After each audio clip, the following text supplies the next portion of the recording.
Welcome back to our weekly podcast, The Art Flow. Today we will be discussing a very interesting topic that is conceptual art, its origins, and some renowned artists. To start, we understand conceptual art as art for which the idea or concept behind the work is more important than the finished art object itself.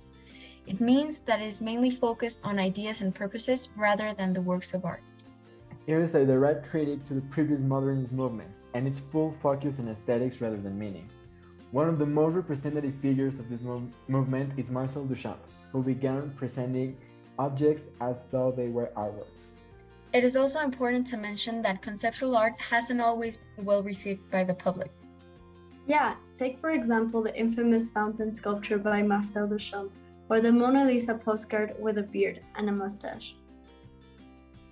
Duchamp is known for selecting mass-produced, commercially available utilitarian objects, designating them as art, and giving them titles. Wow, that sounds pretty interesting.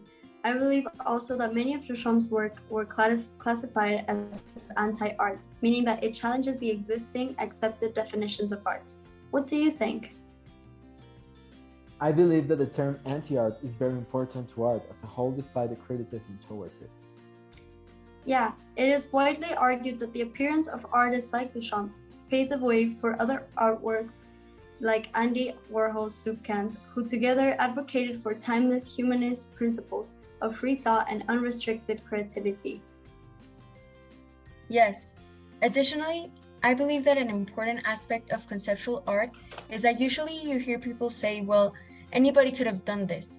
And yes, maybe some conceptual art looks simple, but what I always say is that regardless of that, nobody saw a specific thing the way that these artists did. It just seems simple because it has already been done. Exactly. I think it is also important to talk about this other artist called Claude Routot. He is one of the most significant French conceptual artists, since he is known for his extraordinary artworks that merge together different mediums like painting, sculpture, and architecture. Since his early 70s art, Routot has been creating his artworks that employ his so-called definition method, a step-by-step procedure which allows anyone to recreate his paintings. The definition method 1 of 1973 reads as a clear example. A canvas braced on a stretcher, painted the same color as the wall on which it is hung, can be used standard formats by the rectangular, square, round, or oval, and its hanging arrangement is traditional. So we can understand conceptual art as about trying to see the message beyond the aesthetic. We have to figure out what is trying to be said with the pieces in front of us. We have to start analyzing more this type of art, since it is part of the ignored side, where only a few people take a look at and then just leave. Well, that's all we have time for today.